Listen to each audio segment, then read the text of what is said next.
طيب ركز بقى. يبقى الدايركت فاريشن او بالعربي حاجه اسمها تغير الطردي. خلينا نعمله كده تيبل صغير. التيبل ده الغرض منه ان انت تفهم يعني ايه فاريشن اصلا، وايه لازمته، او ايه الموضوع بتاعه. فخلينا نعمله تيبل صغير كده ونشوف هنعمله ايه. دلوقتي احنا عندنا كده مثلا ده اكس وده واي. لو قلنا الاكس ب1، بعدين 2، بعدين مثلا 5، بعدين مثلا 3، بعدين 4. الواي كانت 4 and 8 and 20 and 12 and 16. اوكي. طيب هنا وي نوتد ذات بنلاحظ ايه؟ بص على الفاليو بتاعت الاكس. الفاليو بتاعت الاكس كانت عماله هنا 1 becomes 2 becomes 5. عماله ايه؟ عماله تبقى increase، تمام. عماله تزداد، صح؟ طب الفاليو بتاعت صح. الاي كانت بالتبعيه برضو كانت 4 becomes 8 becomes 20، يبقى بقت برضو ايه؟ increased، صح؟ يبقى لما كانت الاكس صح. increased، الواي كانت ايه برضو؟ increased. طيب اول ما الفاليو بتاعت الاكس حصل لها ديكريز، ايه اللي حصل للفاليو بتاعت الواي؟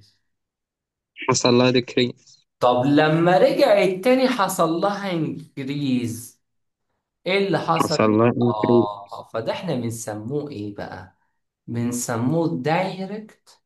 دايركت يعني مباشر او طردي. فاريشن اللي هو تغير، بيبقى تغير طردي فاريشن. ولكن الحقيقة مش ده السبب الوحيد. لان مش معنى ان الاكس انكريزت والواي انكريزت، او الاكس ديكريزت الواي ديكريزت زيها، يبقى ده دايركت. والا بقى اي حاجه انكريزد جنبها حاجه كمان انكريزد دي بقت دايركت. امال ايه يا استاذ السبب؟ قال لك بص بقى، ان دايما الكوشن of the divided y divided by x equal constant.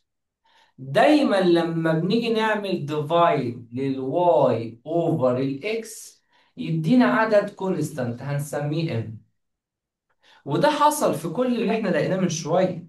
يعني انت لو ركزت شويه هتلاقي مثلا دي 16 ودي 4. لو انت عملت لهم ديفايد، 16 1 divided over by 4. 4 يبقى ايكوال 4. لا انا خدت 16 على 4. 12 divided by 3 4. 20 divided by 5 4. 8 divided by 2 4. ال 4 divided by 1 equal 4. يبقى يعني ايه direct variation؟ Meaning means that if x increased, y also increased, and if x decreased, y also decreased. But ولكن if we divided y divided by x, it always be constant. دايما بتفضل ايه؟ constant. clear؟ ليه؟ اقولها تاني؟ لا. طب ما اقول لك على حاجه. انا عايز اتاكد ان انت فهمت ولا لا. فتيجي نعمله جدول. ادي اكس وادي واي، وتقول لي ده ينفع يبقى دايركت ولا لا. الحمد لله. يلا. لا، لا ليه؟ علشان 2 divided by 5 مش هتبقى equal ال 1 divided by 3، و 3 divided by اكسلنت، 6 مش هتبقى equal. ممتاز ممتاز. طيب ممكن اقولها بطريقة تانية. لو قلنا حاجة زي كده مثلا.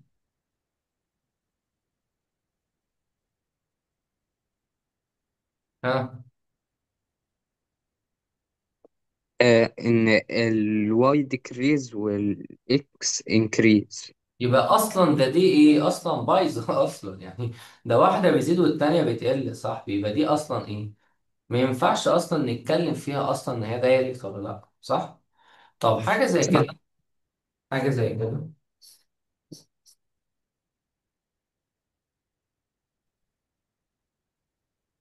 مم. دي دايركت. دي دايركت واي. آه بك لأن الإكس increase والواي increase والإكس divided by الواي equal M. كونستانت ايكوال كونستانت، دايما عدد ايه ثابت. الله ينور عليك. طيب هي بتجيلنا برضو لازم نكون عارفين بتبقى بتتكتب ازاي في الامتحان، ولازم نكون عارفين احنا نتصرف فيها ازاي. بيقول لحضرتك كده اف، الجمله دي انا هشيلها دلوقتي، اخدها على جنب كده، لان السؤال بيجي يقول لك اف واي varies directly with x. شايف العلامة دي معناها varied، يعني بتتغير directly مع ال x. عايز اتكلم معاك في حاجة، ان اول ما يقول لي ان ال y varies directly with ال x، على طول في ديلها الريليشن اللي انا كاتبها دي. وبالمناسبة دي اسمها العلاقة او الريليشن، العلاقة between الايه ال y and ال x. للأمانة العلمية ليها another image، ليها صورة تانية ممكن تتكتب برضو صورة تانية، إن ال y equal mx، ولكن للحقيقة مش بحب أستخدم السكند image ديت، لأنها مش بتعبر بشكل واقعي أكتر للطالب إن ده directly variation. كلير؟ طيب ما تيجي في اكزامبل، يعني نشوف اكزامبل احنا ممكن نستفاد ايه او سؤال ازاي. تعالى مع بعض نشوف اكزامبل. يجي يقول لك كده اف y varies directly with x which y equal 10 at x equal 4. find، هات لي الريليشن between ال y and ال x and find the value of ال y at x equals 5، او x سوري equal ايه. أولا relation هتبقى equal y over x equal constant. ف 10 over 4 آه، هتبقى equal لحظة 5 over 2. طيب ممكن آه، تحسب اللي انت بتقوله ده، لان انت بتقول صح فعلا، الله ينور عليك. يبقى السوليوشن بتاعنا، الحل بتاعنا، ان الاكس الواي varies with الاكس، therefore y over x equal m. وانا شايف يا مستر ان ال y equal 10 وال x equal 4، therefore 10 over 4 equal m. او انت بسطتها لي خليتها لي 5 over 2. نرجع بقى للسطر التاني يا بلال، نقوله ايه بقى؟ نقوله بس يا مستر يبقى therefore y over x equal 5 over 2، وهذه شكل الريليشن اللي هو طلبه. تمام؟ تمام. طيب at x equal 8، تعالى بقى نجيب ال x ب 8، يبقى y over 8 equal 5 over 2. تعالى نعمل كريس كروس. يبقى انا شلت مين بس عشان ما تتوهش مني؟ هو قال لك الاكس ب 8، يبقى الاكس ايكوال 8، يبقى انا رحت شلت الاكس اللي هي ديت، حطيت مكانها 8، فقلنا y over 8 equal x over 2. يبقى كريس كروس، يبقى ال y equals 5 times ال 8 divided by 2 equal 20. هنا في سؤال بقى يا معلم، ايه هو؟ هل الفاليو بتاعت الواي اللي طلعت لي دي، يعني من وجهة نظرك هل هي فاليو رايت صحيحة ولا هي خاطئة؟ طب انا احكم عليها ازاي؟ والله انا هبص على الاكس كانت ايه وبقت ايه. يعني الاكس يا باشا، لو انا خدت بالي في الاكس كانت بفور، صح؟ بعدين بقت 8، يعني حصل لها دبل، حصل لها اتضاعفت. طب ما انا هنا كده وفعلا هو الواي رخرة كانت 10، وانا طلعتها بايه؟ ب 20، فرخرة برضو ايه؟ اتدبلت. صح كده ولا كلامي غلط؟ صح. طيب، انا شايف ان انت فاهم، تاخد واحدة تجربها تحلها اشوفك فاهم ولا لا. ماشي. هوقف بس الريكورد شوية عشان خاطر يبقى if y varies with ال x y equals 3 at x equal 5، فالواي بكام لما ال x ب 25؟ فاحنا لسه قايلين من شوية ان y1 over y2 equal x1 over x2. طب ايه هي y1 يا عم بلال؟ اللي هي اول value للواي. مين اول value للواي معانا؟ والله اول value للواي عندنا ب 3. طب تاني value للواي ده هو اصلا طالب. طب اول value للاكس ب 5. طب تاني فاليو الاكس ب 25. واعمل 25. بعد كده ايه؟ كريس كروس. يبقى اقدر اقول له ان الواي equals 3 times 25 divided by 5، يبقى الناتج يطلع لنا ب 15. يبقى انا اكتب هنا الناتج ايه؟ ب 15. خلاص؟ واضحة؟ خلاص. فيها فيها مشكلة؟ لا. جميل. طيب، نرجع للصفحة التانية دي تاني، ونقول تاني إن أنا لو قال لي y varies directly with ال x، يبقى y over x equal m، أو y1 over y2 equal x1 over x.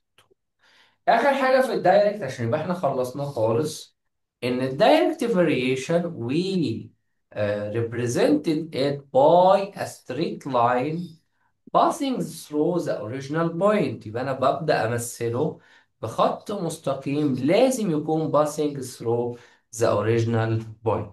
اوكي؟ يعني ما ينفعش الاقي مثلا دايركت ريليشن، يعني لو عملت كده ومثلا كده مثلا، لا ده كده ما ينفعش، عشان ده اصلا مش لاين، ده كيرف.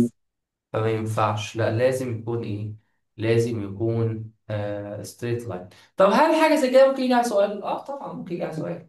يعني انا شرحت لك كده الصفحه ديت مثلا، قلت لك بص على السؤال دوت وقول لي من وجهة نظرك مين في بقول لك هنا مثلا the representing of the direct variation، مين في الجرافيكال form representing the directly variation between ال x and ال y. وش هروح اختار ايه؟ هروح اختار لتر دي. طب ليه هختار لتر دي؟ بسبب بسيط جدا، ان هي ايه؟ passing through the original point. تمام. طب لتر سي ما تنفعش ليه؟ عشان ده كيرف. لتر بي ما تنفعش ليه؟ عشان ده straight line doesn't passing through the original point. لتر ايه ما ينفعش ليه؟ لأنه برضو نفس السبب doesn't passing through the original point. اوكي؟ اوكي. ده كان كل اللي نقدر نحكي فيه بالنسبة للدايركت variation. فاهم في حاجة ولا لا قدر الله مش فاهم؟ مش فاهم. فاهم؟ يعني انا لو زودت دلوقتي، طب خلينا ندي اكزامبل تاني واشوفك هتعرف تحله لوحدك ولا لا. لو عرفت تحله لوحدك هخش على الانفرس دلوقتي واخلصه، او على الاقل ابقى مطمئن ان انا الدايركت ده تمام، بحيث لو انا بدات الانفرس يبقى ابدا في الحصه الجايه ان انت ايه، تمام فيه يعني. قشطه. شوف اكزامبل تاني. رد عليا، شوف ماشي. example تاني. تعال نشوف اكزامبل تاني. مثلا انت حليت نمبر 4، صح؟ عايزك تبص صح. على نمبر ايه. مثلا ايه، مثلا نمبر 10. ماشي. ماشي. طيب وريني كده بقى نمبر 10، هو هنا عايز الريليشن، هتشتغل فيها ازاي؟ وريني يلا فرجني. اوقف التسجيل عشان خاطر ما نضيعش وقت حصة، وعايزك توريني.